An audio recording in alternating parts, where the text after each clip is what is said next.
Right. Good evening to everyone who has just joined us, and thank you so much for coming over on this. It's a pleasant evening here in Pune. I hope it's the same wherever you guys are. Staying safe. As always, it's a pleasure to be part of the NHRDN team that is happy to host always the Between the Lines session by Advait and Eklavya and his team at Upohan. We've been doing this for quite a long time. Physically, as I keep on mentioning in most of the Between the Lines, the only thing we miss here is giving each other a great hug. The rest of the discussion is as great as always, and the questions are as sharp and the answers sometimes as witty as they are. So thank you so much, Advait, Eklavya. And just my two bits, an interesting topic as Eklavya was mentioning to us, capitalism, very difficult to speak about, but I think the book actually gives us a little understanding on what and how we should take this approach.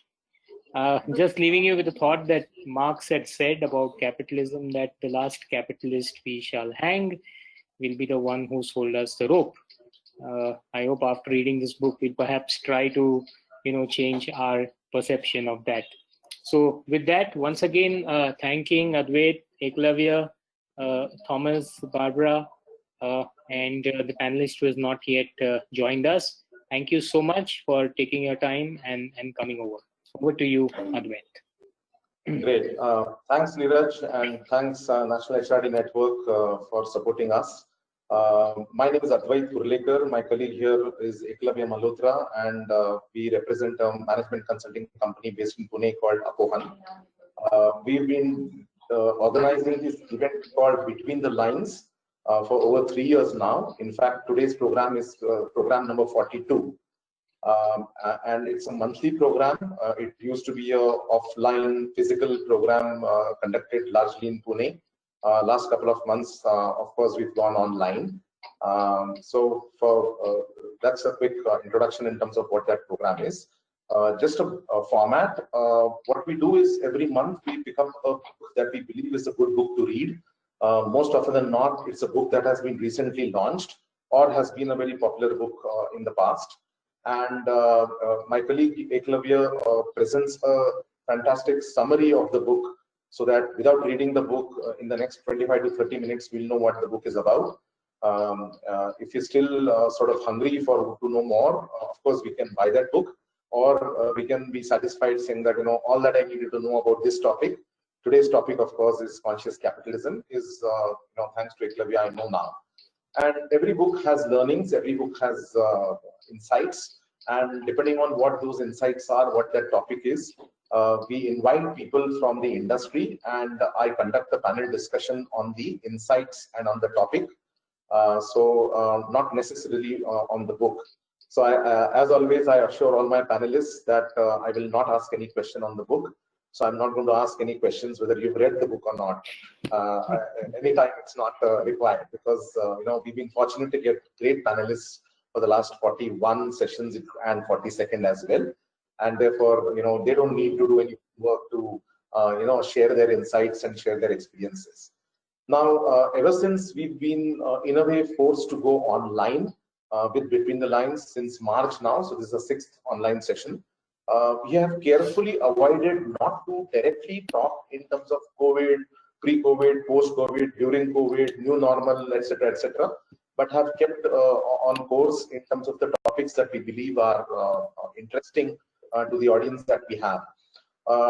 Today's topic is in line with that, but also an exception, because Neeraj, you were asking us before we started that how do we sort of think about these topics, and me and Eklavya and some others were discussing in terms of what has changed for the entire world actually, and why has it become a pandemic from what started off from one small town in one country. And that's where the entire discussion of capitalism, therefore globalization, therefore a disease becoming pandemic world including in all the countries that one can think of. And if there is one thing that is perhaps important in today's times, is to be conscious in terms of how do we grow. Of course, capitalism means business, and capitalism means business growth and globalization. But can we be slightly more aware of what's happening around us and sort of focus our business around those things? And therefore, we thought, so it's admittedly an old book. It's about 7-8-year-old book. But if you see, Google on conscious capitalism, a lot of podcasts, a lot of seminars, a lot of TEDx talks, a lot of TED talks have happened in the last couple of months or so. So obviously, while the concept is not exactly old, it has perhaps come back into vogue in recent times. And that's the reason why we've chosen this topic. So without much ado, I'll hand over the what should I say, the online podium to my colleague Eklavya. He'll take us through this book summary. I'll come back. It's my privilege, would be my privilege to formally introduce our panelists today. The third panelist, Sanjay Nath, is due to join anytime now. And then we'll get on with the panel discussion. For the audience that are there and for all the panelists, we've had a resounding response, like always. We have more than 450 odd people who had signed up from nearly 15 countries in different time zones that one can imagine.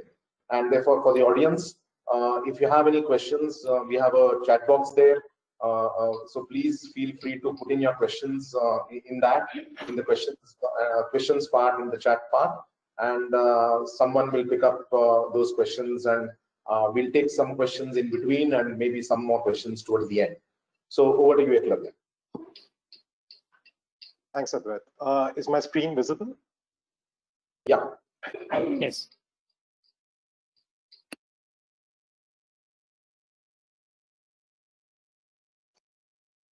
All right.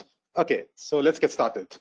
When it comes to capitalism, let's try and understand capitalism a bit before we deep dive into what the book holds and what is the kind of message that is being conveyed, through what Advait rightly described as a slightly old book, but which has come back into prominence and back on the bestsellers list over the last few months in wake of what's been happening. So if you want a very good example of capitalism in action, you don't really have to look beyond the human race. All men may be created equal, but some are more equal than the others. And therein lies the failure of socialism and also the reason for capitalism's rapid proliferation. It's actually a bit difficult to make fun of capitalism in any way because only the top 1% will get it. And I can't even crack a joke on socialism because not everybody will get it. Suffice to say that in capitalism, man exploits man, and in socialism, it's just the other way around.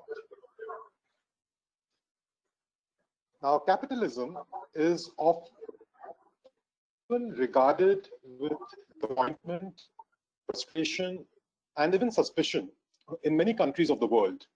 And even the countries that are the shining beacons of capitalism will always have a number of disgruntled citizens protesting that capitalism uplifts few at the expense of many. None of this is new, however. In fact, just a little while earlier, we were discussing, Advait and I, that even in biblical times, there are references to money being a source of greed and evil. And European museums are replete with paintings depicting moneylenders or businesses, or rather businessmen, in a bad light. The word capitalism itself was coined by its harshest critic, Karl Marx, around 1850. Capitalism is often narrowly defined as an economic and political system in which a country's industry or trade is controlled by private players for personal profits. This definition unfairly places a lot of emphasis and too much of burden on the words controlled and for profit, which is a bit unfair. And the common complaint is that capitalism leads to exploitation, which obviously is not sustainable.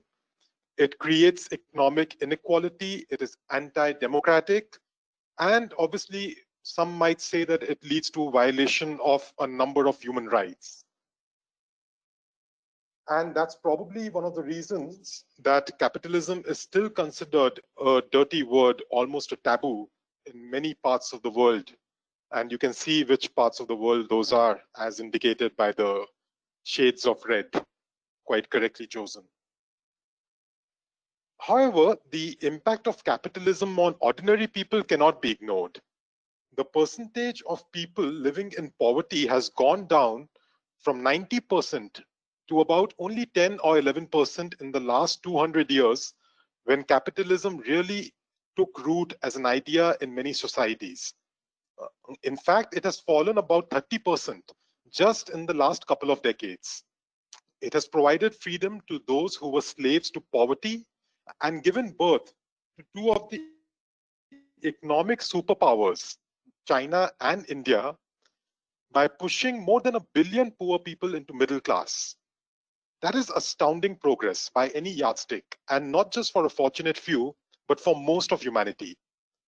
But this is not the narrative that is typically spun around business, which is wrongly portrayed as a faceless and soulless force of greed.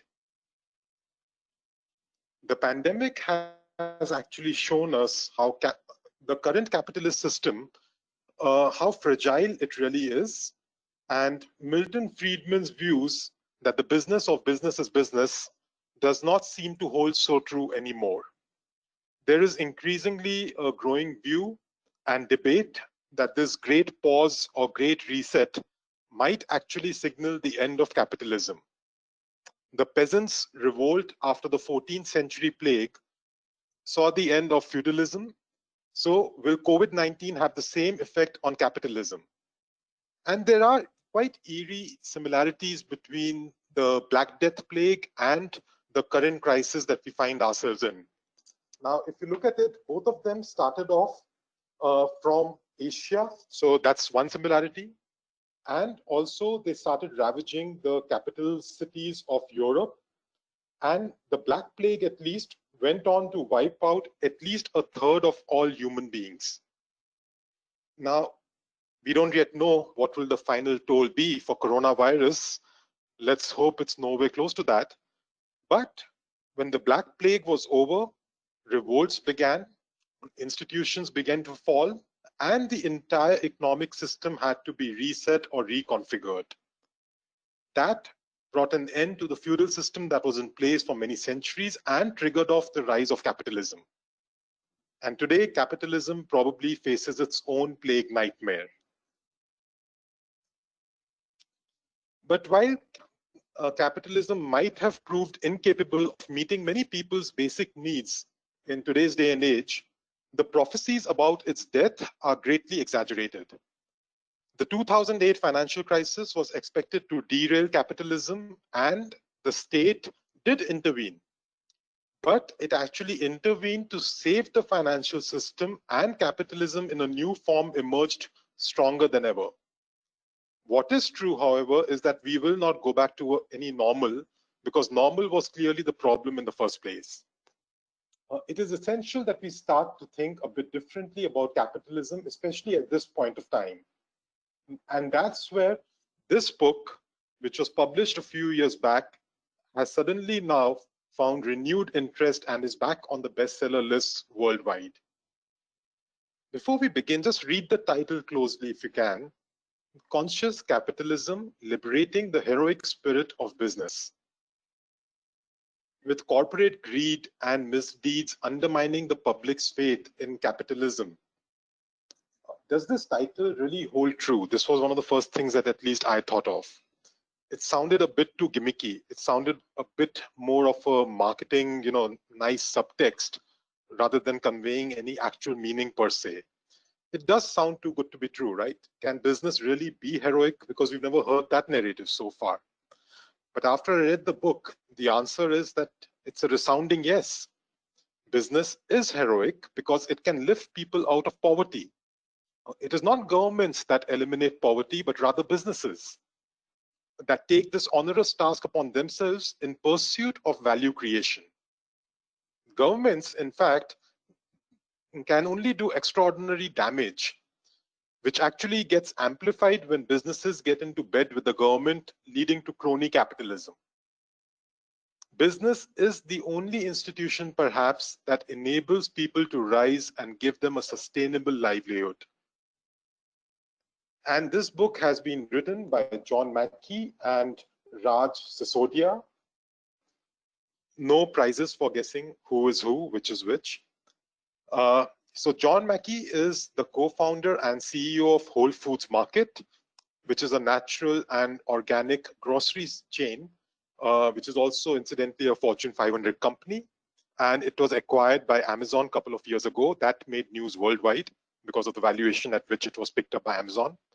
More remarkably for us, the company has been named by Fortune magazine as best company to work for the last 20 consecutive years.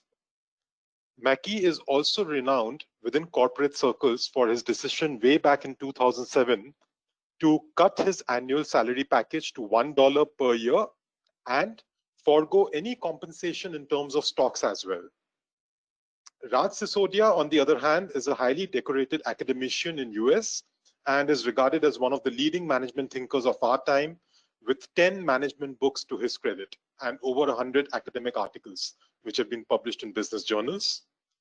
And Raj and John are the founding members of the Conscious Capitalism movement, which started off as a collaboration between academia and business leaders to articulate a better way to do business. And of course, it has now evolved into a global movement aimed at educating and inspiring business leaders to practice capitalism in its most pristine and truest form. So that brings us to what this concept is all about.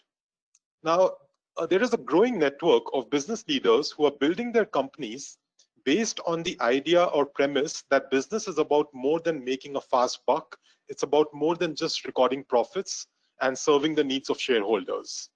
While business obviously needs to be profitable, the sole purpose of business. And this is leading to a new operating model that is emerging, which is called conscious capitalism. It's a radical free market expression, and it has attracted its fair share of admirers and detractors alike. First of all, it's a highly unusual pairing of words. It's very rare to string these two words together in a sentence, and that's probably why their work made everyone sit up and take notice. John and Raj think of conscious capitalism as doing business in a mindful or aware manner. According to them, free enterprise capitalism is the most powerful system for social cooperation and human progress ever conceived. It is one of the most compelling ideas that we human beings have ever had. And conscious capitalism is what they aspire for free enterprise to evolve into. So this is like the next stage in journey for capitalism, according to them, conscious capitalism. It's a way of thinking about capitalism and business that better reflects where we are today in the human journey, the state of our world today, and the innate or inherent potential of business to make a positive impact on the world. And these are very strong words. And before you start thinking the way I did initially, conscious capitalism is not just another fancy term or jargon for CSR or corporate social responsibility. It is so much more than that, because first of all, it is not an ethical burden imposed on a business. And also it is not something that can be hived off into a separate department as part of an elaborate public relations exercise. And conscious capitalism goes way ahead of CSR, as it puts society needs at the very reason for the company's existence. The efforts are naturally driven rather than being reactive. We are not talking about capitalism with a conscience, mind you, which is very common nowadays, where rich guys give money to the poor. Conscious capitalism is just an evolution of doing business, and it believes that the world is much bigger than you, and the world is going to last longer than you or your business are. These are companies where the staff, the shareholders, the suppliers, the communities are treated well. And the great news is that these companies are also doing fantastically well. Now, coming to the main core of conscious capitalism, these are the 4 tenets or key pillars around which conscious capitalism has been designed.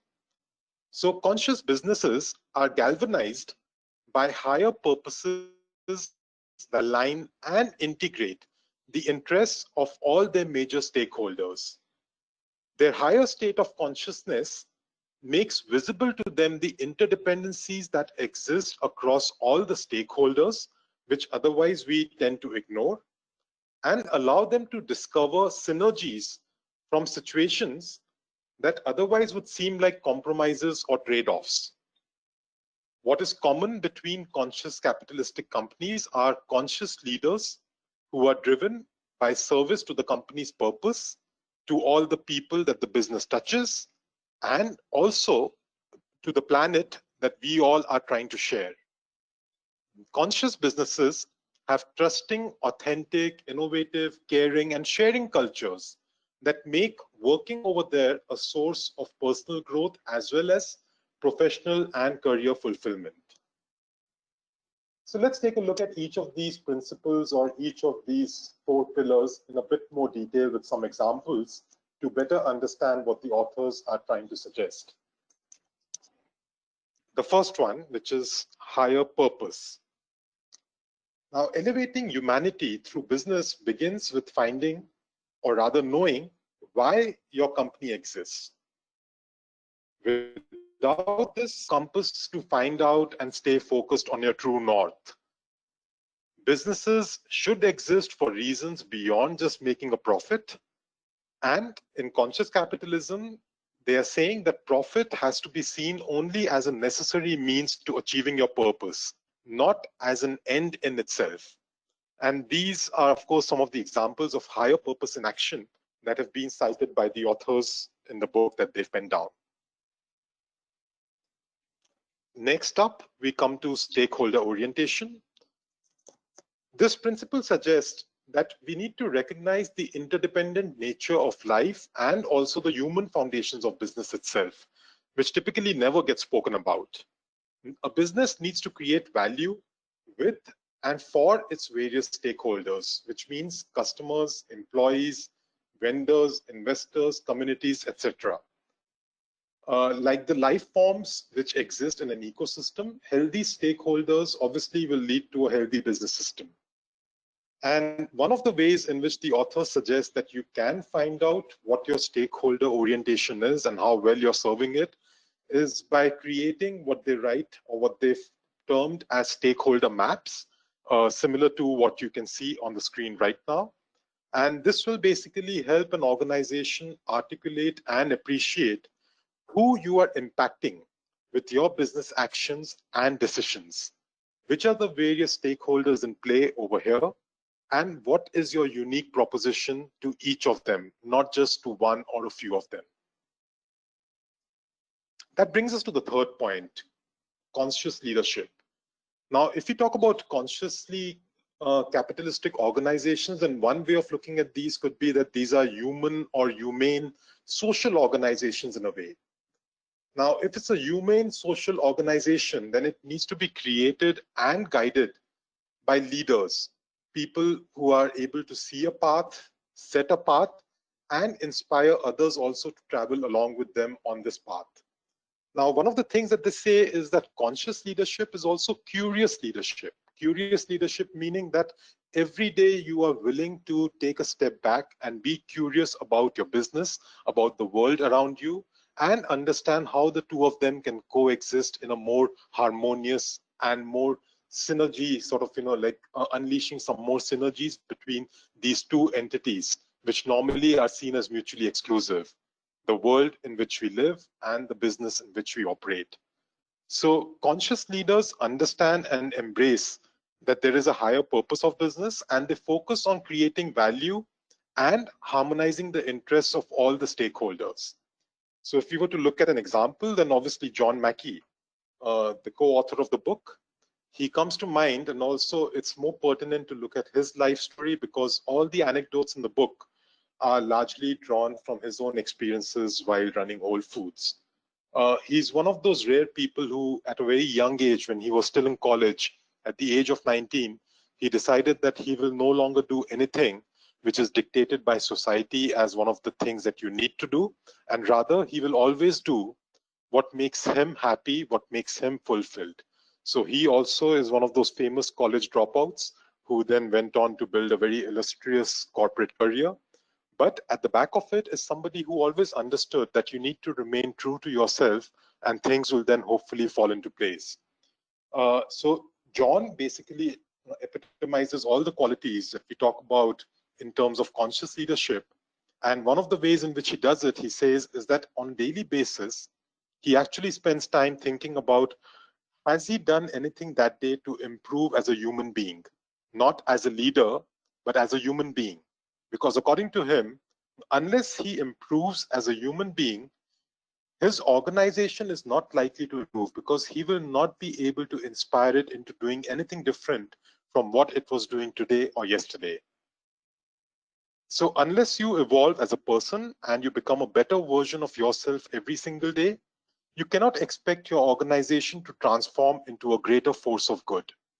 Now, it's very easy to dismiss John Mackey as some sort of libertarian who has very strong anti-union and anti-government regulation views, but he's also a poster boy for capitalism, as is evident from the blockbuster sale of Whole Foods to Amazon a couple of years ago.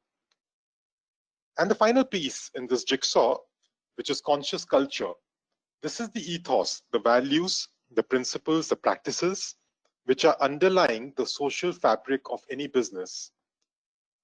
This actually permeates an entire business and connects the stakeholders to each other in some very subtle manner, and also ensures that the purpose, people, and processes of a company run together like a well-oiled machinery.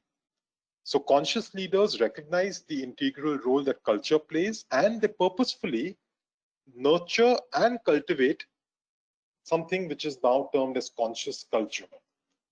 Let's look at some of the examples that they've given. The first is Container Store. Now, the Container Store has based its operating philosophy on their foundation principles, which were established way back in 1988, and they have stayed true to those even till date. So employees, like their customers and vendors, are highly valued and treated with a lot of respect. And the company holds national events such as We Love Our Employees Day. And this is not just lip service. The full-time staff over there earns close to $50,000 per year, which is more than twice the minimum wages. And their attrition rate is at an industry best of less than 20%. And similar to Whole Foods, the Container Store also finds a mention every year in Fortune's Best 100 Companies to Work For. Another case study which they've given is about a quick service restaurant brand. So Panera Bread, which I'm sure some of us would have heard of, is similar to Chipotle, but way more ethical. And you are less likely to contract any diseases.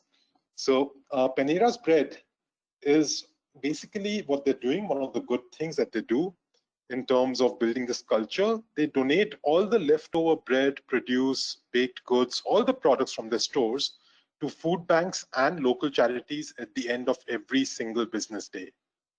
And they were one of the first ones worldwide to start what is now known as a community cafe, where customers are allowed to pay only what they can afford or what they wish to pay. So that is something which they are known all over the world in terms of a pioneering concept. And there are a lot of other companies also, which Mackey and Sisodia touch upon during the course of the book, which can be noted for their commitment to this conscious capitalism movement. So there's a company called Tom's Shoes, which gives away one pair of shoes for each pair it sells. They actually give away one pair to charity for every single pair that they resell. Then the Body Shop, which has one of the world's largest philanthropic foundations and is also known for safeguarding, or rather driving, their suppliers and pooling them together into some sort of a cooperative society so that their interests are always taken care of. This has helped protect their communities and build sustainable living in the third world communities or third world countries where most of the suppliers operate in. And just in case you were wondering, conscious capitalism does not sacrifice profitable growth. There is increasing evidence, and it has been very well researched, that businesses which are which can be termed either as firms of endearment or businesses with a higher purpose or meaningful businesses, such businesses are actually significantly outperforming traditional businesses in financial terms, while also, of course, creating many other forms of well-being. And this just goes to show that by doing business the right way, which is being truly authentic, sticking wholeheartedly to your ethics and morals, and caring more about your customers and employees than your shareholders, you can actually achieve market leadership without losing your soul on the way. Business is not a sport, it's not a war where there have to be winners and losers. There can be a win-win scenario in business, and conscious capitalism points us in that direction. Similar to a triple bottom line or 3BL approach that focuses on economic, social, and environmental impact of business, a conscious business will deliver favorable outcomes on multiple counts as listed here. You know, in fact, I was just telling Advait that this book uses the word love nearly 150 times, which underlines the fact that love is probably all you need in life and in business too. Now, this might be an oversimplification of complex business issues, but relationships and love are actually what unite communities, families, and organizations together. Finally, capitalism is in dire need of reinventing itself. And this philosophy of conscious capitalism could probably be just that shot in the arm, which is needed to revive capitalism and harmonize it with the mood of our times. And also possibly it will boldly lead us into a post-COVID world of freedom, harmony, prosperity, and compassion. Like John Mackey says towards the end of the book, we are all on a hero's journey. We just don't know it. Some answer the call while some don't. Being a leader comes with responsibility. What do you want to be responsible for? That's it from me. I am Eklavya Malhotra, and I hand over to Advait now for the main feature of today's session. Thanks, Eklavya, as always, for a fantastic summary of a otherwise difficult topic to understand. It's my pleasure to sort of take it up from here and formally introduce our panelists. Last in to join, but first to get introduced. Join me in welcoming Sanjay and Nath. Sanjay is the co-founder and managing partner at Blume Ventures. They've just completed 10 years of investing in more than 100 startups. And he's sort of worked earlier in consulting in India and abroad, PwC, IBM, Sun Microsystems, and of course is part of Mumbai Angels. I'm going to definitely ask him in terms of how does this apply, if at all, to the startup community and of course in the corporate world in India and abroad. Welcome, Sanjay, and thanks for giving your time here. Next up is Thomas Kuruvilla. Thomas Kuruvilla joins us from the Middle East in Dubai on a Friday evening, so thanks Thomas for that. Thomas is the managing partner of Arthur D. Little, which is actually the oldest consulting company in the world, and he is also a member of the global board of Arthur D. Little. He's been there long, 22, 23 years in ADL. Before that, he was a pilot officer in Indian Air Force. He's worked as an engineer in L&T as well, and he sort of regularly teaches in IIM Ahmedabad and a couple of other IIMs, Great Lakes and SVGN School of Global Management. Thomas, you would remember hopefully our joint course that we took on strategy in Great Lakes many years ago.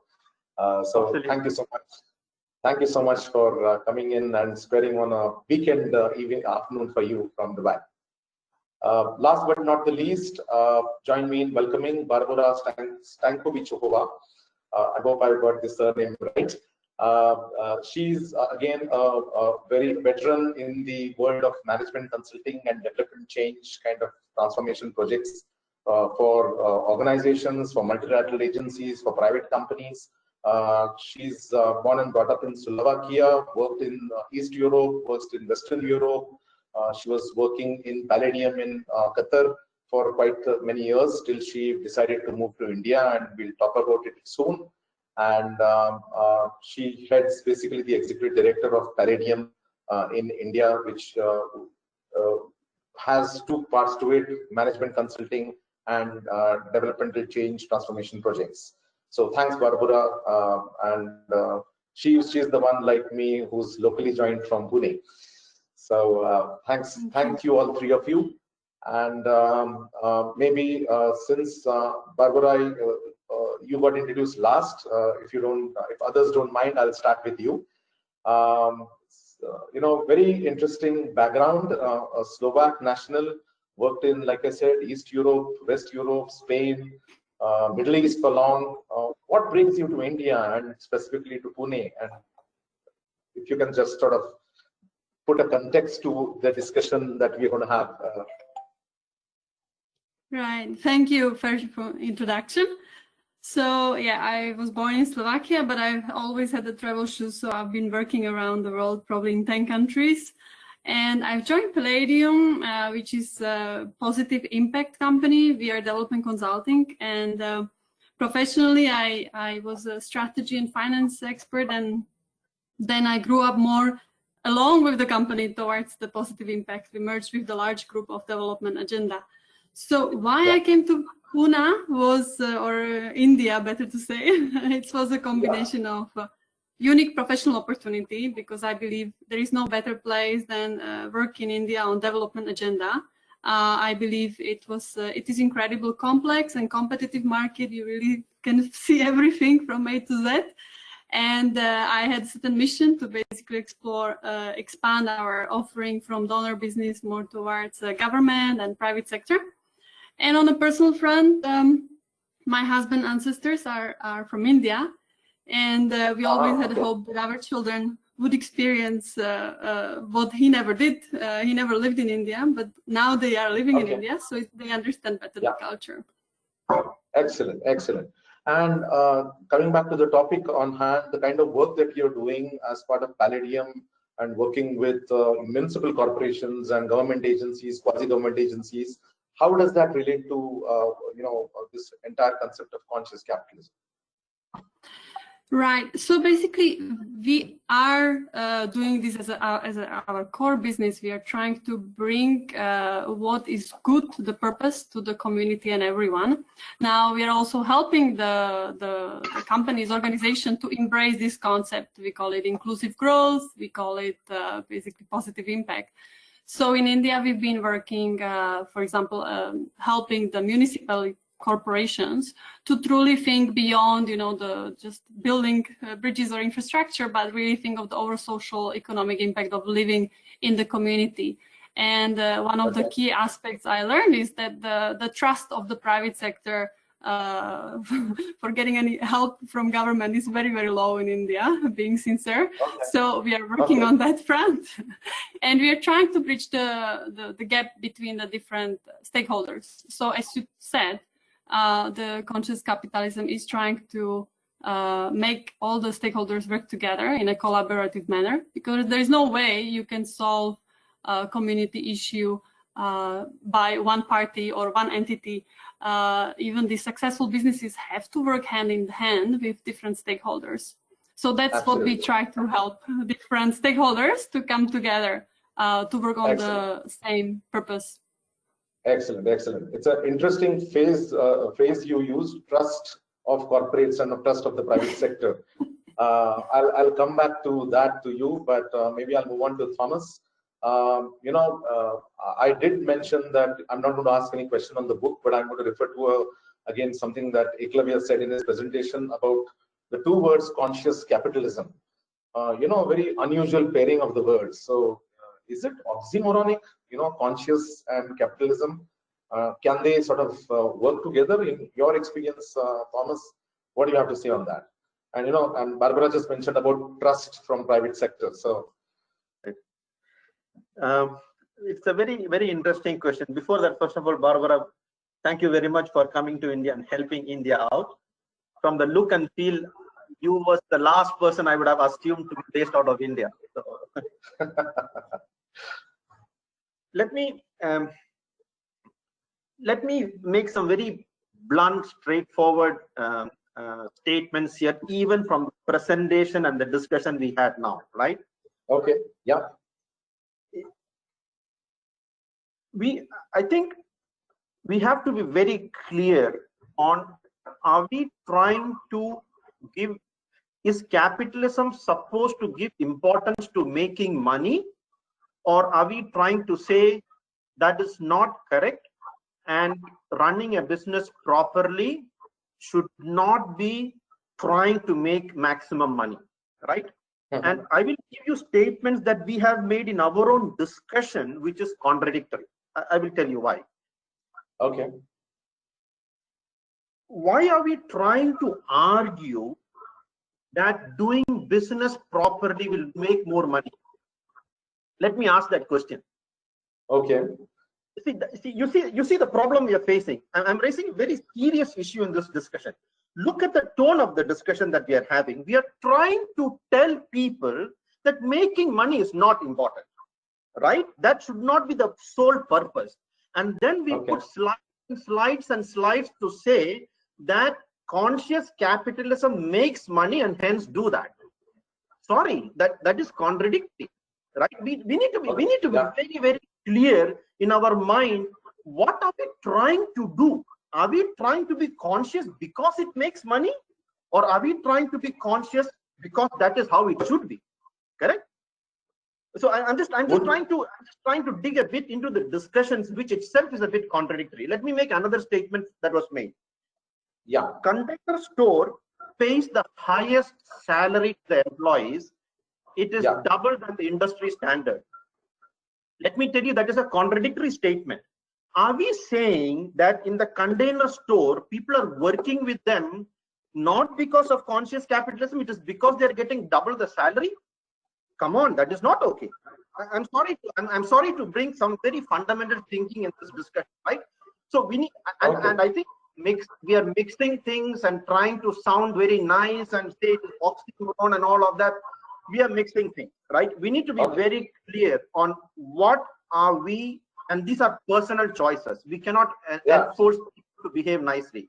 And each individual should decide very clearly, what am I standing for? Either you are trying to say that I will make money and I will do it properly as long as it makes money, or I will do business properly and money will come. Like, let us say JRD, I can give you a very good example, Tata, right? I don't think JRD Tata is doing business to make money.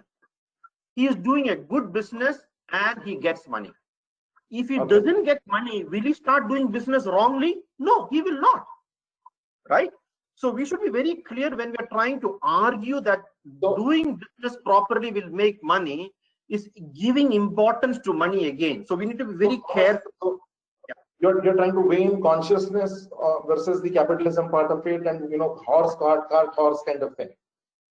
Exactly, and we should be clear, and we should not see. Sure. The point I'm trying to make is, I find it very illogical.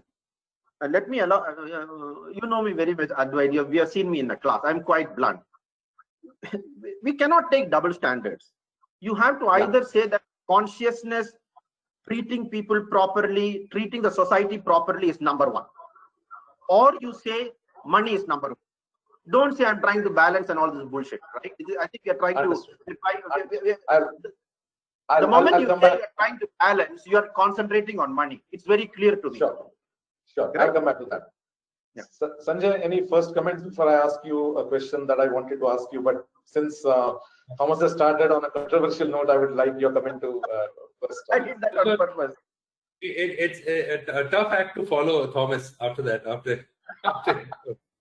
But I'll of course, I think Thomas has advised large corporations and CEOs for decades, right? And I'm also a little more remote, but I'll give you a personal example. So Barbora, I've been to Vienna and we crossed the border and went to Bratislava. So I've been to your home country on the Danube, on the river. other thing. It was a work summit. And we lived in the US for about 15 years, so I'm a big customer of Whole Foods, right? I've not read the book myself, but I know that a lot of customers of Whole Foods really respect, they love their products. Now, Whole Foods has not been able to scale and necessarily become the largest supermarket in the world, and maybe that's not the vision, but I know the people who actually shop there really care about it, right? Care about it's 100% organic and things like that. A couple of things. I think Thomas made some interesting points and raised some questions. As an investor, as an early stage investor, we don't make. We back these companies, right? We don't create companies ourselves. And I think I'll bring a slightly different perspective. I agree with everything he said. I'll bring a slightly different. I think to shift the conversation, it is more about that. Can you do well financially, and can you also do good, right? So, or rather, can you become a successful company and also make the world a better place? And I'll share some examples. I'm seeing entrepreneurs today. Let's say prior to the pandemic, like I know about 5-10 years ago, I remember we were on a panel with, I'll just bring some examples with Rajan Anandan, ex-Google, now with Sequoia, and Vani Kola, of course. And we were talking about e-commerce apps, right? And there are about 200 of them. And then Rajan lives in Delhi, and he said, Thomas and Barbora, the Delhi pollution is so bad that he says that if I continue living in Delhi, he calculated I will live 5 years less, right, than if I move out. And said, and why aren't there apps? Why aren't there apps that are trying to clean up the pollution in Delhi, right?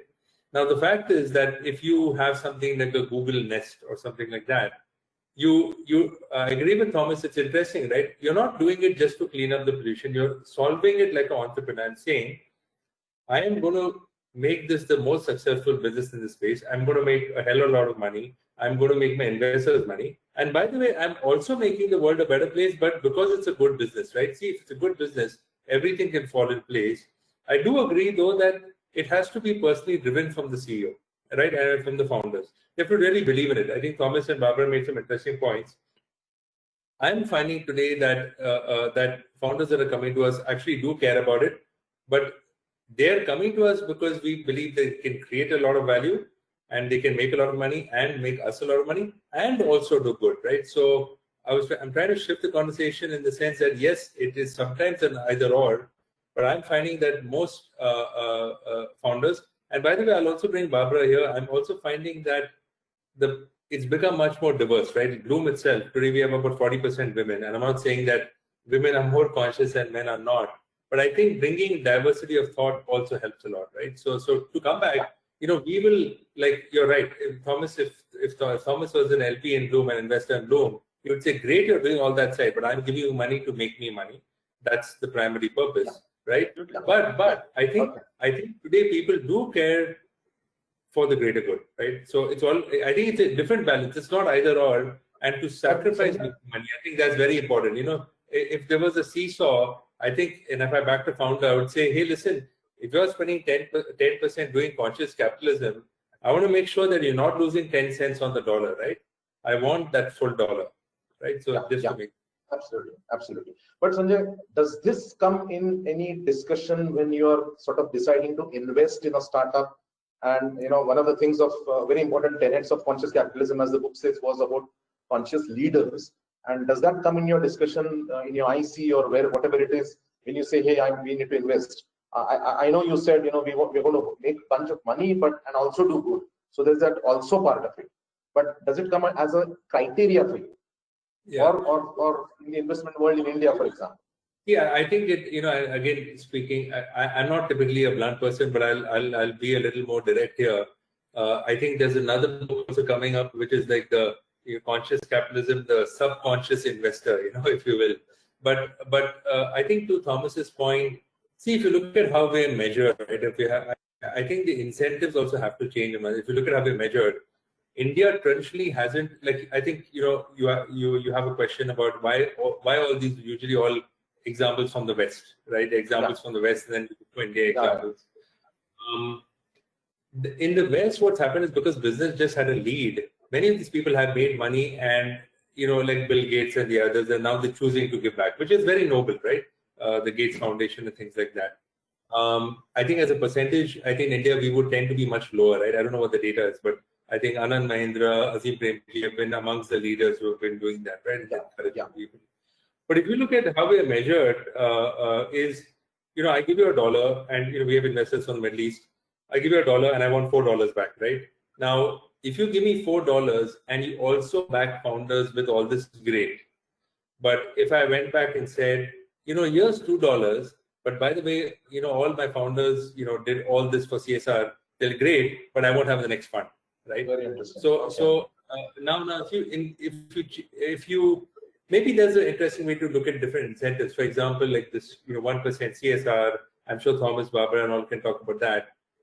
But if there is a way, and this is a question, I don't have a view, but if there's a way to say that, no, you're measured also along with this, and yet you can do good, right?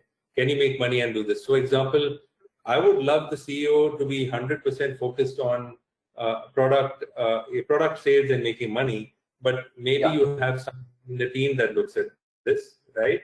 And also, I think we also have a strong learning curve, right? I mean, good CEOs and founders are always learning. Like, I'm listening to this book now, I've not read it, but it's entered my consciousness, to use that word. Now, I'm at least thinking a little more about it, right? Thinking a little more about it. I will go and maybe share with my team and my partners, hey, I was on Friday, I heard this interesting thing, and I'll get a young person from the team to maybe look at it and read it and share insights from it. So I think it's about starting somewhere, right? Absolutely. Okay, very interesting. And so obviously it can't be a balance. You have to sort of pitch in for something first, which is from an investor perspective, it is about money first, and then if the company is also doing good from a consciousness perspective, that's just a cherry on top. Fair enough. That's a valid point. Barbora, coming back to you now, when we're talking of this whole concept of conscious capitalism, and there are the entire theory says that there are multiple stakeholders, and you need to sort of cater to and have a good balance between different kind of stakeholders. In reality, now whether it is working with government or quasi-government or municipal corporations or even private companies, as you said, the trust factor is there. Are there any first among equals when you talk of stakeholders? What's been your experience? So we also start where the money is, actually, so literally like the business starts where the need is and who is willing to support and fund such an initiative, right? So I think the key is that you might have organizations that started 30 years ago, they are doing really well, and simply they are not as conscious, right? They are not there yet. But they might realize that this is an important aspect. I think this is what we are also trying to preach, that being inclusive in the growth is the key for the real growth. So I think the world achieves certain level of maturity. And we've done, for example, this exciting project for cocoa, right? So cocoa is very limited market. And we basically were funded by USAID to initiate support for the small farmers. Now, thanks to this support, we were able to bring investors, competitors. They were together competitors, but because of this initial fund, they all came together and they worked on improving the farmers' lives. So ultimately, they achieved more cocoa and better cocoa in the market, and these farmers have better lives. So you win-win, you achieve win-win situation. So sometimes the business starts from the donors, right, who are willing to support and tackle certain issue. Sometimes it comes from larger brands like the Unilever and so on, that they simply realize they cannot grow. And then they look into certain opportunities of how they could grow in certain value chain, right, for certain product. And that's when we help them to look into the value chain ecosystem and identify where are the disadvantaged points, right, where the company can actually help. And as you rightly said, it's for the good and for the bad. In India, there's a CSR, right, that it's kind of compulsory, and they have to spend it on for the good for the community.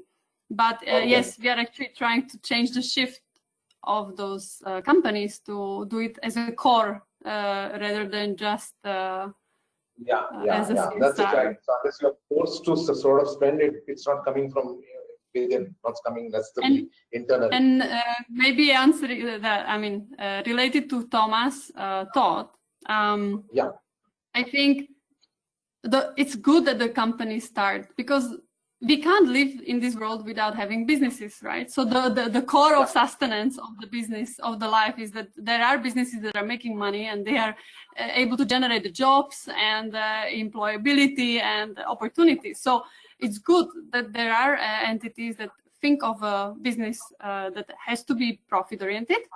At the same time, if they're able to do the have the key principles, it's the core, I would say, of the conscious capitalism. Okay. Thomas, I think, normally I would say you've set the cat among the pigeons, but I think everybody's turned the cat now. So I think you brought a relevant point in terms of whether there's confusion in terms of consciousness versus capitalism. Now, my question to you is, generally people seem to be agree that, I mean, as a business, making money may not be the purpose, but definitely is an objective. And like Sanjay said, that if you're also doing good, that's great. But from an investor perspective, obviously, the business has to be credible. So if a business, whether it's a large, I mean, you've been working with large multinational corporates all over the world, if at all they want to also do good, what's the business case for them? Other than, good PR, good copy, is there a business case for being conscious while trying to grow business and make profits? Let me come back to the point that I mentioned. Can you hear me? You can hear me, right? Yeah.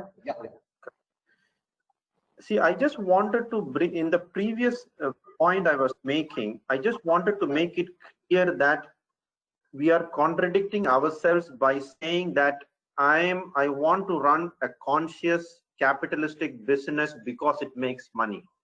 But let me make a second statement now. Every strategy consulting firms, our primary objective is to advise people how to make money. Every project I have done in 22 years of consulting is to create shareholder value. And shareholder value is measured as the increase in share price. There's no other measurement in my 22 years of work, right? Okay. Worry was that we are trying to take double standards. But let me make another statement. But you're not moving it from shareholder to stakeholder. Correct. I'm moving to a stakeholder, and another point I want to make is that I can touch my heart and tell you, with all the consulting projects and all the businesses I have worked with, the people who run the business properly, ethically, end up making more money. The point is, you are not doing it because you are making money. That is what I have a big problem with. I have a big problem with it. But I can again tell you that I have worked with at least 150, 200 businesses. And if I look at who is doing well, who is happy, who is making money, they are the companies who are running business consciously and ethically. I can give you one or two client examples. I had a client who wanted to set up a full IT business in Saudi Arabia, the Prince in Saudi Arabia. He actually runs an annual event to give award to the most ethically run business in Saudi Arabia, right? And he wanted to start an IT company.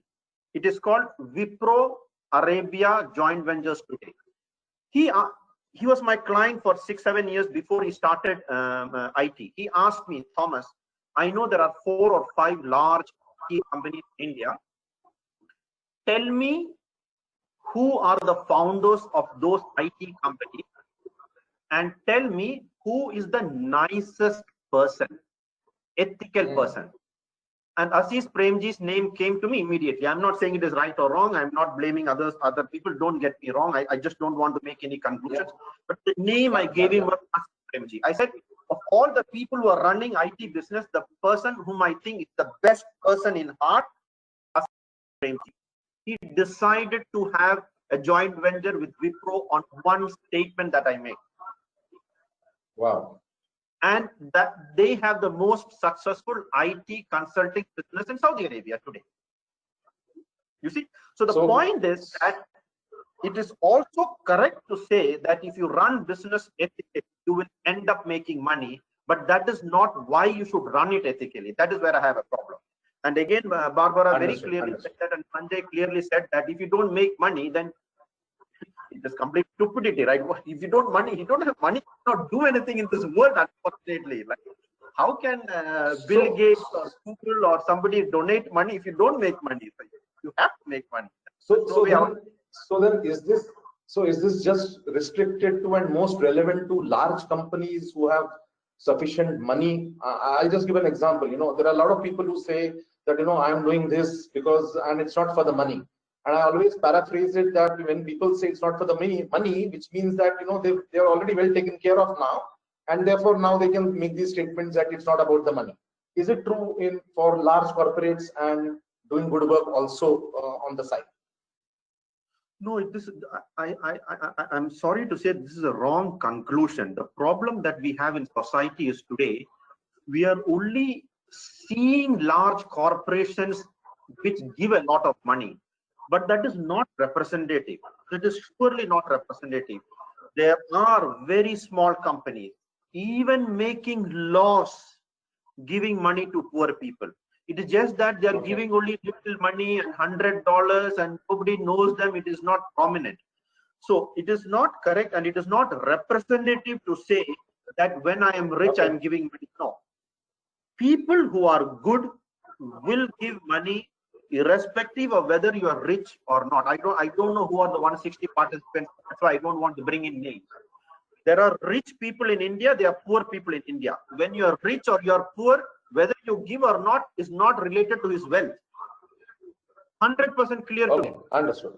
That's the point I'm trying to make. Yeah? Okay. Fair.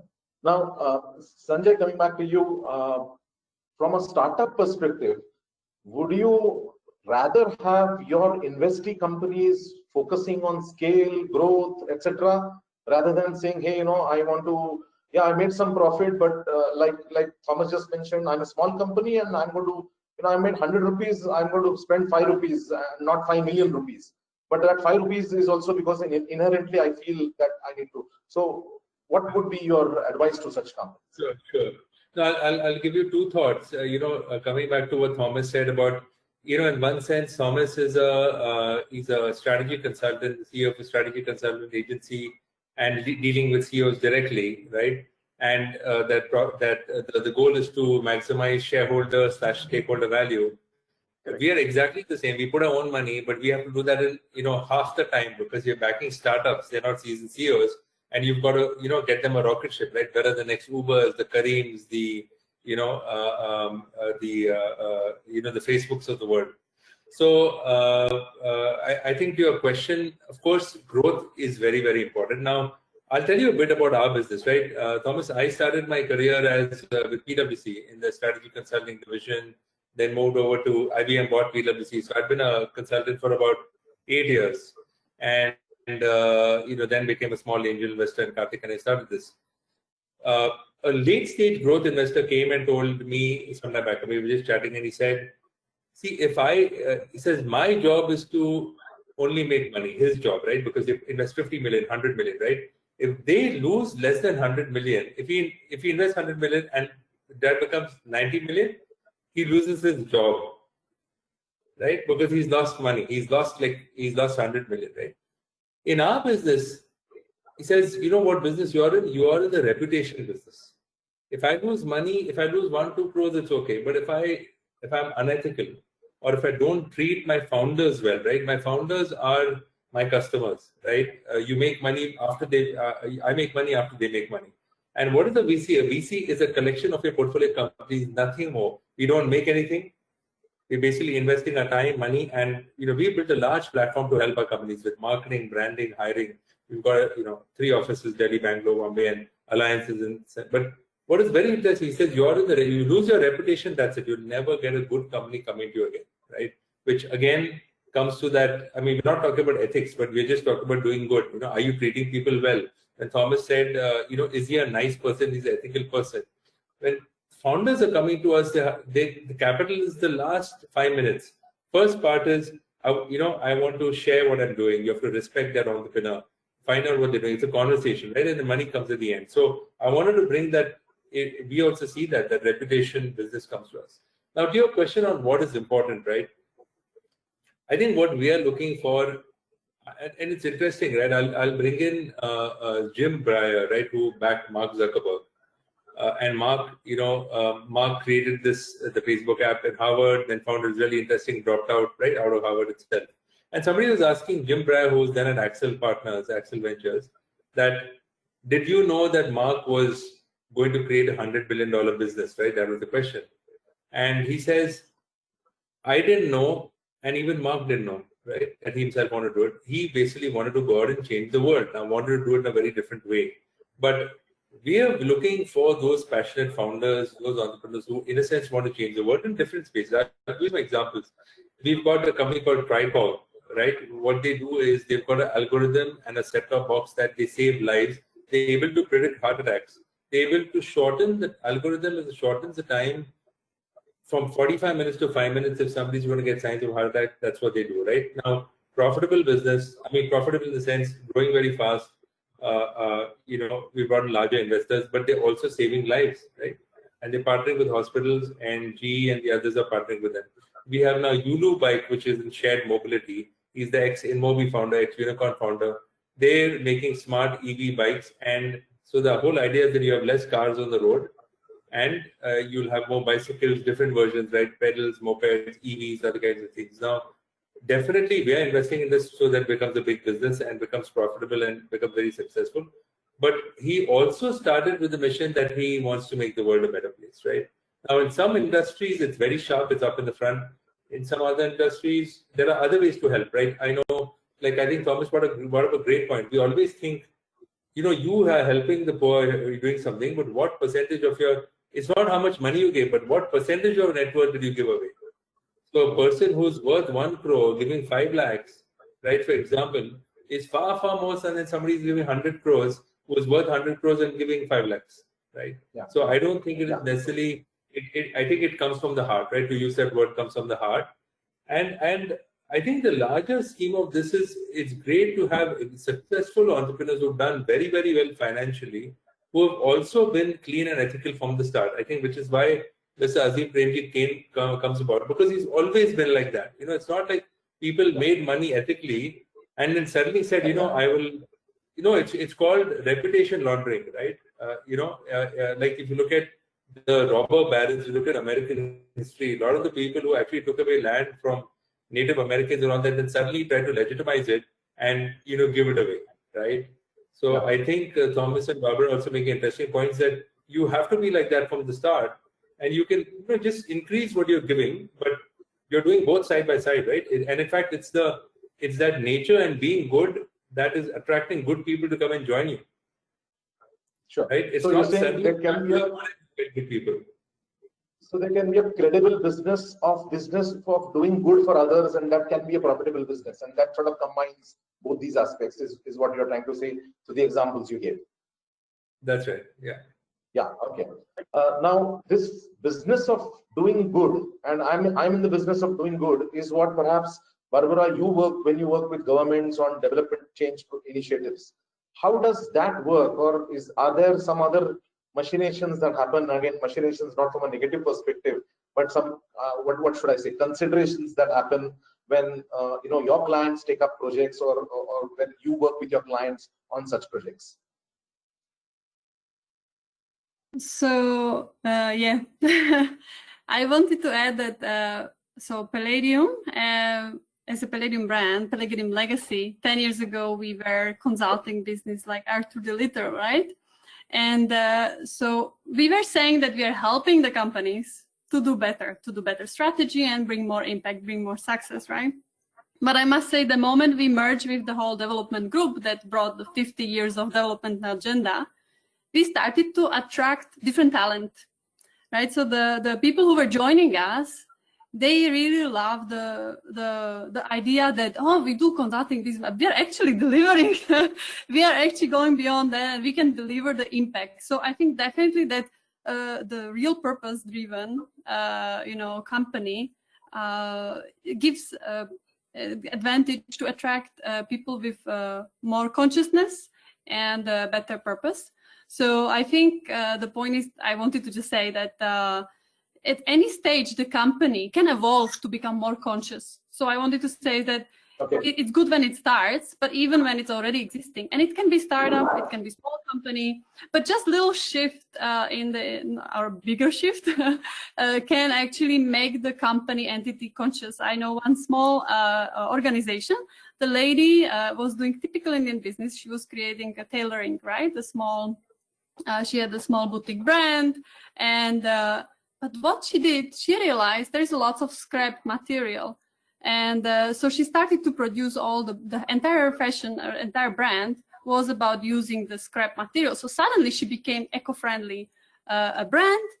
She got so many awards. She's one of the most successful businesses, like small business, but very unique and successful. So another point that it doesn't have to be the big one. It could be also the small successful businesses that can achieve this. Now, so in context of not a domain of large companies is what.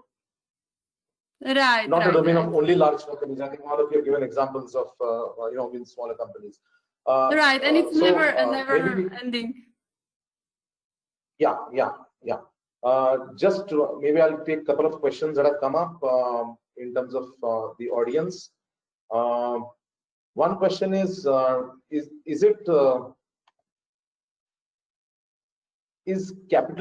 conscious capitalism relevant in the Indian context? Thomas, you want to take that question? To be very frank, I'm actually a bit surprised by the question, because conscious capitalism is not linked to India or US or business or any, in my view. I'm sorry, I'm very surprised. Yeah, because are we saying that we become conscious and we become nice because of a situation? Then you are actually not nice. You are really a bad person. Because see, if your niceness and your consciousness is circumstance dependent, you are actually not a nice person. So conscious capitalism is relevant everywhere. Why India? It is relevant in India. It is relevant in the poorest place in the world and the richest place in the world, right? I can just give you one example. I can just tell you, in Arthur D. Little, we have like 120 consultants working with me, and by working with a lot of business trying to make money, I think we became very money oriented. But one thing I have observed very lately, new generation that is coming into consulting, right? The very young people, 22 years old, 25 years old consultants who are coming into Arthur D. Little, who are getting maybe, sorry to just share some numbers, getting 1/5 of their salary, actually spend more money on these things than the older generation. And I'm so happy to see that, and it is true, and it is not.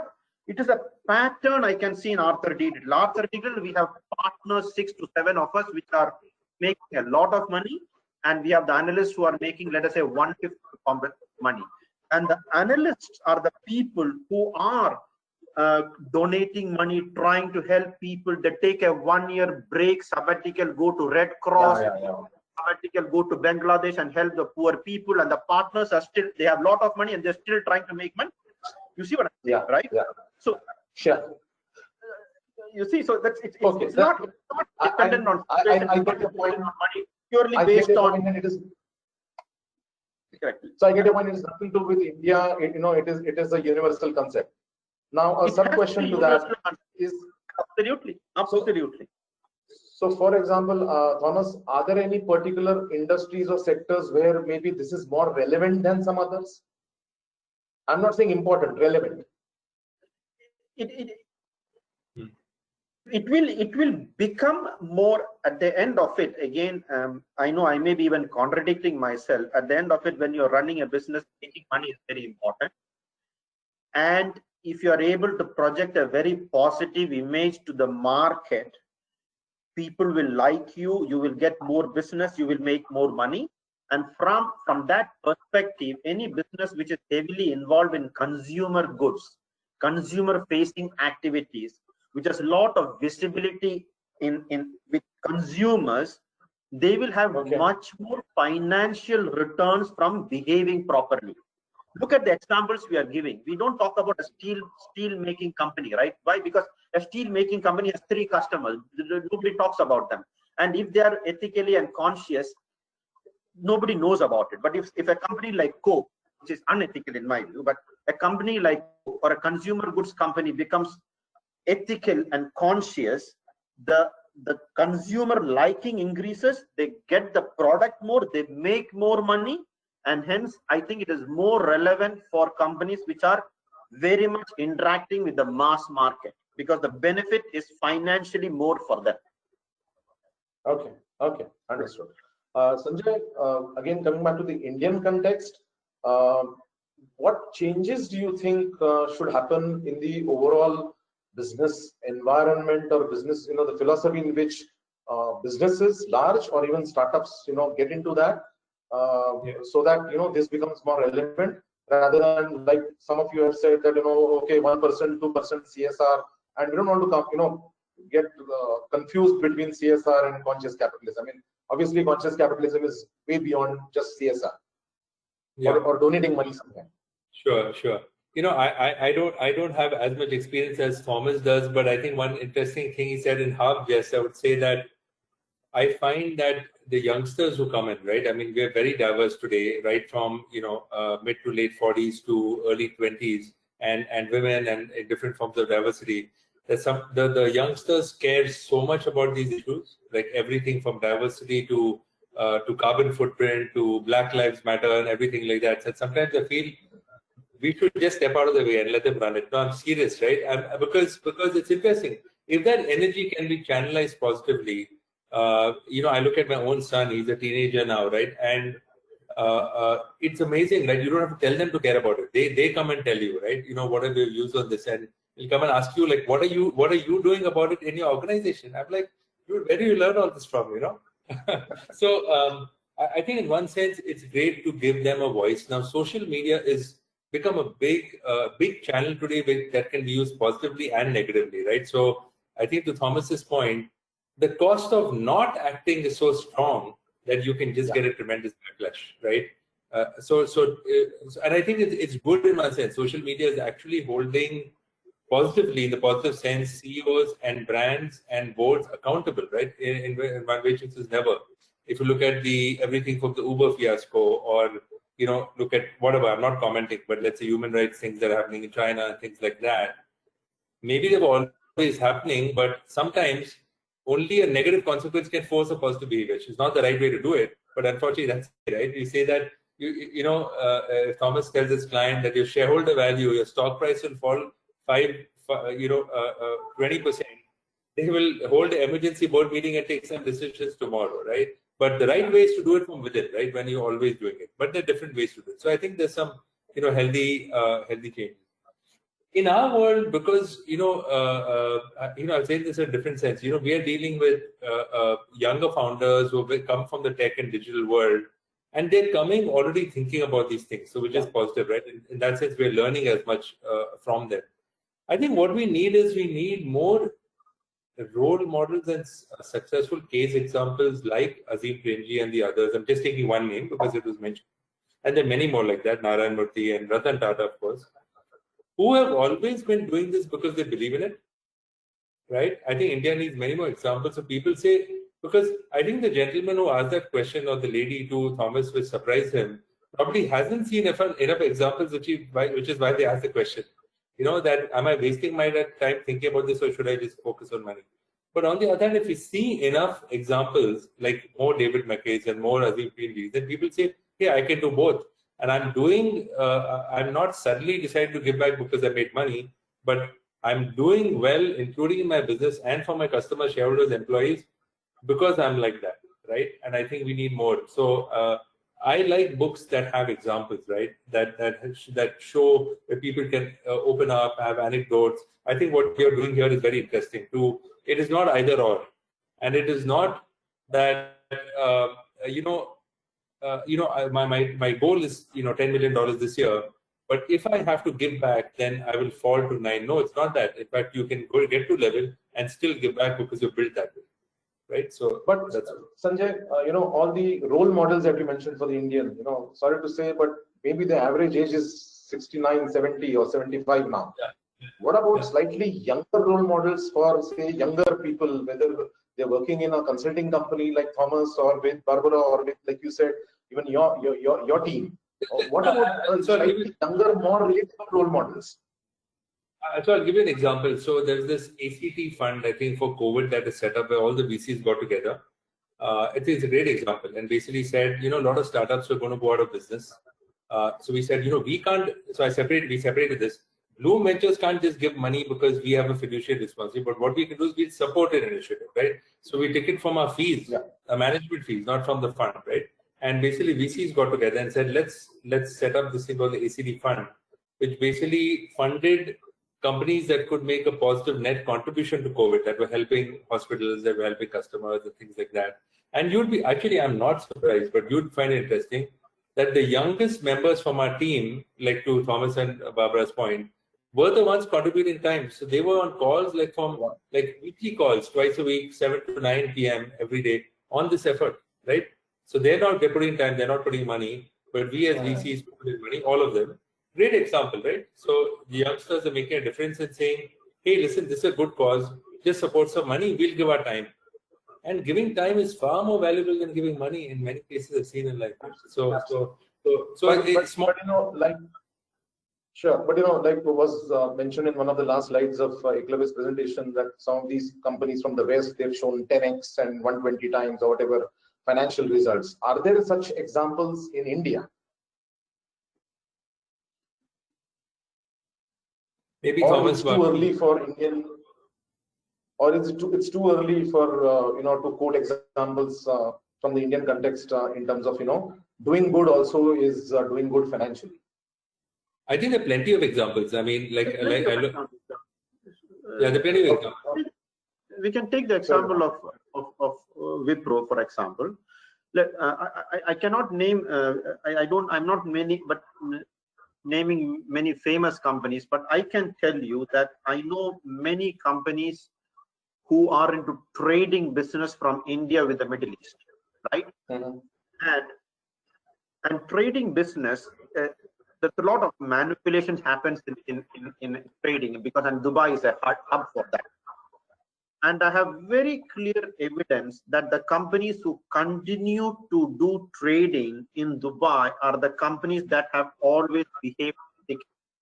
Because it's very easy to manipulate numbers and show something that you made money, lost money, and all of that. And the people continue to do trading in Dubai are the companies who have done ethically. On a per transaction, actually make lesser money because they are very ethical, but they get more volume. And hence they get more volume, they are more sustainable, and overall they are more successful. Very clear. Okay. Fair okay. I'm more than 100% convinced that doing business ethically or following this conscious capitalism will 100% give you higher financial return. But that should not be the reason that you're doing it. That's all I'm saying. Of course. Yeah. Sorry. Sanjay, you're saying something. I'm just adding, if you look at this organization called Invest India, right, run by Deepak Bagla, who's ex-private equity, to Thomas's point, many of the volunteers or the young analysts there are in their mid to late 20s, maybe early 30s, who have left jobs like or taken sabbaticals from Arthur D. Little, McKinsey, Bain, coming there working at 80% salary cuts, right? Or 50%, and working for a couple of years, giving back because they really want to put India on the map. Then they may go back to those jobs, right? And there's a Nudge Foundation. There are other foundations where successful CEOs and senior executives from startups, young startup founders, have left and started these charitable foundations, and they come to people like us to, for small donations, contributions. A lot of examples happening, and I think it's happening because I'm seeing that the younger folks care about it like from the heart, right? You could actually say, listen, you see a partner's job, and actually it could be the opposite, right? He or she has taken 20 years to get there. I want to get this quick, and I want to get there in 2 years. Okay. Let me cut corners, let me get it. But on the other hand, this thing, I want to get there, but I always also want to do good. So I am actually very happy when I see what the young I'm talking about India here, actually care about. And there is a change. And you're saying it's genuine. It's not just a put up kind of thing. That's right. Okay. I just give you one example. Larsen and Toubro may be a very good example. It's a very large company, very successful company. I think they do business in a very, very clean manner. That, yeah, okay. I think. Sure. I also Barbora, want to add, yeah. yes, to this beautiful conversation, because I think there are plenty of small companies, social enterprises that are popping up like mushrooms across India. And I think very soon the social stock exchange will be launched. So probably in half a year, everyone will be able to invest in conscious enterprises, but not truly capitalism, because they are mostly non-profit in case of India. So I think that's the difference in India scenario, that India scenario has incredible proportion of a non-profit sector or social enterprises that doesn't really aim for the conscious capitalism per se, the profit orientation, right? But I think it's just the reality of the market. Yeah. You wanted to ask something? Sorry. Yeah. No, sorry. Yes. I didn't want to interrupt you. Sorry. I wanted to say that the biggest proof that there is change is that Barbora is sitting with us in Pune and not dialing in from Paris. Right? I'm on a serious note. Right? On a serious note, I think if the country is not doing good, and if we don't have sewing, she wouldn't be here, right? Just with so many of them who've come to. In fact, when I moved back, I saw so many people like Barbora who had made India their home, and I seriously thought, I said, what am I doing outside, right? I'm from here. Why don't I come back? And in a very serious way, right? Your consciousness is speaking now. Your consciousness. Sanjay, me and you are trying to make party, not good. It's actually funny, right? I'm the only one who is in India. Out of the three. Barbora, coming back to you, we were chatting offline, and I was looking for some examples, country examples, where India can take an inspiration as far as conscious capitalism is concerned. And you had a very interesting take on it. So why don't you share that with us? I said that I definitely think India should be the role model. Definitely. I mean, it's the country that it's the development agenda is at the forefront, and it has all the power. It has the talent, and it has the people that don't have the talent, right? But it has that engine, and capacity to really be the role model in its own way.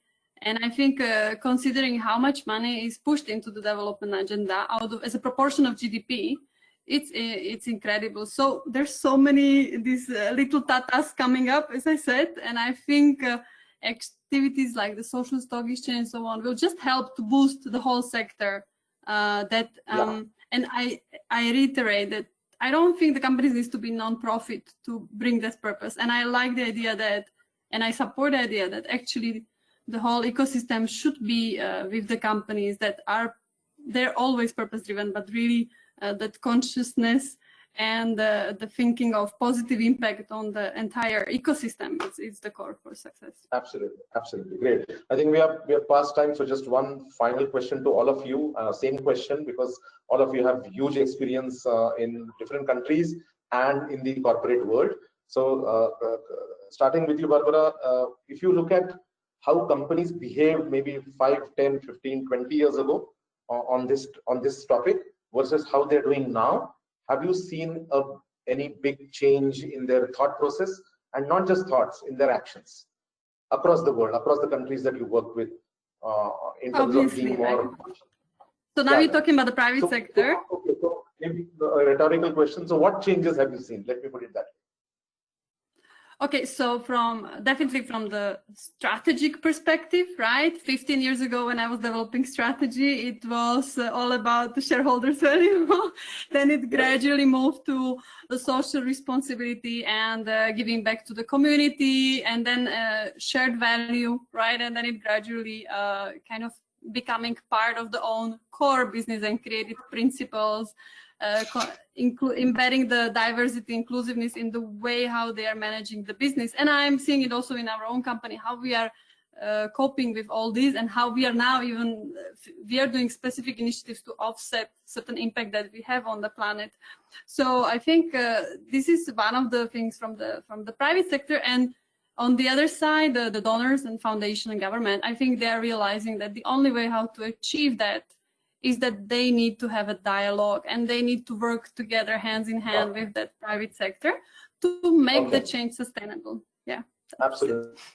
Okay, so good realization. It's never too late to have this kind of thing. Excellent. Thomas, any views? Last view. So I think there is fundamentally there are significant changes, and people are giving a lot of importance to this. And my view is because, let us say 10, 15, 20 years back, first of all, there was no social media, and what people are doing is not known to people. Nowadays, the younger people have started seeing that people who have money doing all of this, and they're slowly realizing that, you know, making money is not giving them happiness, and they are looking at people who have made money doing this, you see. So for me, there is more exposure to and conviction that you will be happy by doing things properly, and that is getting covered, getting a lot of coverage, and social people are realizing that is the right way to do it, and they are doing it in their day-to-day lives, and then companies are also trying to do it. So for me, there is absolutely no doubt that it has significant changes in the last 10, 15 years, and companies are definitely much more run ethically, much more consciously, and than in the past. Yeah. Great. Sanjay, same question, but again, as one sub-question twist to you, that in the last 10 years, have you seen a change also in the startup world on this? Sure. Yeah, okay. I think the startup world, you know, which has its own issues, I think the change takes sometimes longer because there's so much going on. I will say that this question about what is your sense of purpose that we ask founders, we are asking that much more. We're spending much more time on it, because when we back startups, it's a very long journey, right? You're not backing companies to look at Make My Trip, look at Zomato. They started more than 15 years ago, and they're still growing. So I think getting a good sense of what the sense of purpose is. In fact, investors ask Blume that, right? That why is Blume doing it? You know, what are you doing? How you manage your different stakeholders? Who are the different stakeholders? I think earlier the role was just to make money. I think performance balanced by purpose. I think the sense of purpose becomes very important, and that's something we have to give answers to our stakeholders, and also seek answers from the founders that we back. So that's been a big change. Great. Fantastic. So there's a big change that has happened in this, and obviously it will only be better as we move. As I think, if I can summarize, it's not about large companies alone. Like Sanjay, you said, 5 lakh of 100 and 5 lakh of 1,000. 5 lakh of 100 is more important. And all of you have shared experiences that it is not the domain only of large companies. Even smaller companies, even startups, are contributing, to the good cause, and it makes sense to do good and also to make money, and there is a good balance between the two, like Thomas started off the panel discussion. So thank you once again. Thanks for your time. Thanks for your fantastic inputs. And can I call in Neeraj again, if you want to do some closing remarks, Neeraj, before we finally close? While you are coming online, for the people who have been attending our programs, our next event is scheduled on 11th of September. It is again going to talk of government policies and public partnership and the challenges in implementation. That's the book that we have, and the topic of discussion is going to be the hot topic in India today, which is the new education policy. But with that, I hand over to Anand Koth, NHRD and Pune President, and Neeraj, the host. Back to you. And thank you once again, Thomas, Barbora, and Sanjay. Thank you very much. Thank you very much. Thank you for a very interesting. Yeah, thanks, Thomas, Barbora, and Sanjay, for a brilliant session. I think it was very engaging, and I'm sure, like me, most of the participants have been glued on to their seats, which is quite a difficult task to achieve in a webinar when you're sitting at home.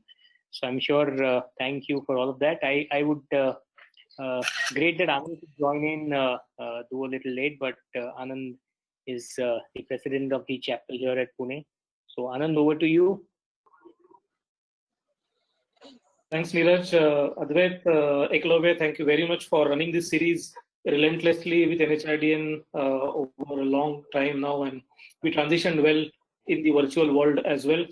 Yes. Thanks a million, Barbora, Thomas, and Sanjay. I could, hear all of you and listen in for about last 40 minutes, highly enriching. And I think having a discussion like this on the eve of our Independence Day, where all of you have confirmed the bright future India holds and the bright future the next generation holds, and the social stock exchange and whatnot, I think I'm totally thrilled and I'm feeling extremely proud to be here amongst all of you. And NHIDN as the body or the community of HR professionals draw a lot of inspiration from what you said, and from the conscious capitalism as well as ethics. I think is a very important topic for HR. From the cultural change as well as cultural influence perspective in the organization. So we'll take that learning back and take it ahead in the various organizations with whom we work. So Advait, can't thank you enough. The more and more interesting topic keeps coming. I think we partnership gets. Thank you. Absolutely. Thanks, Thank you so much. for being. Thank you so much. Thank you, everybody. Thank you. Thank you. Happy Independence Day for tomorrow. Thank you. Thank Thank you. you. Yes, thank you. Happy Independence Day. Thank you very much. Thank you. Thank you. Bye. Have a good. You too. Thank you, Advait. Yeah, thank you. Bye-bye.